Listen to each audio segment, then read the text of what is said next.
Hey, I'm sorry, just reading this list of 95 thoughts for the church here behind me. So, the Reformation. What is it? Well, the Reformation is the reason we're here, actually. It's the reason, frankly, the Lutheran Church exists. These 95 theses here, that's kind of what kicked it all off. The Reformation was a movement. It was a movement in the church. A movement to reform the church. That's where it comes from. So, the Reformation was a movement that started in the 1500s. And Martin Luther is the person that people claim to have started, although there's a lot of people. It wasn't just Martin Luther. There's a bunch of people that were working to reform the church. And basically what was going on is there are these people that were looking at the way the Catholic Church was functioning, and they're saying, there's something wrong here. This isn't right. This is not what Jesus had intended. This is not what is in the Bible.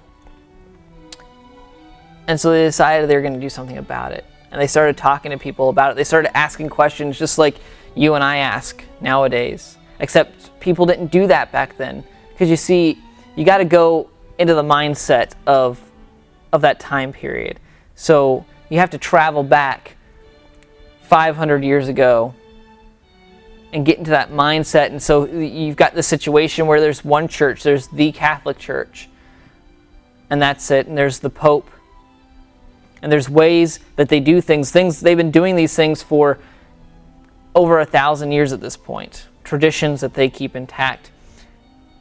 And the Bible that you have maybe in your hands right now or sitting on the shelf at home, that Bible, that really didn't exist like that. You most likely wouldn't have had that Bible. The Bible wasn't translated and sent out and distributed like that. Because in fact there was not a printing press at this time. And this is actually what really takes off for the Reformation, is the fact that it's around this time that the printing press is created. And that's really where Martin Luther comes in, is not only did Martin Luther find all these faults with the church and start talking about it, but Martin Luther took the Bible, translated it into German, which is where Martin Luther is from, and starts distributing this so that regular people like you and I could start reading the Bible. Because before it was just priests and holy people who could read it, because it was in Latin or in Greek, and no one knew how to speak those languages. There was no education on those languages. So imagine this. You go to church. You sit down in the pew. You're in this grand cathedral. And the pastor, the priest is up front, and they start reading from the Bible. Except you don't understand a word of what's being read because it's in a completely different language. Most likely in Latin then. So you have no idea what they're reading. It might sound pretty, but that's it. So then the pastor starts to talk, and the pastor starts to give their sermon, and that's what you can understand. But you don't know whether what the pastor's saying is related to the Bible or not. You don't know whether they're speaking the truth or not, or that they're translating it correctly. You have no idea. You just have to go on what the pastor's saying. And that's what was going on back then.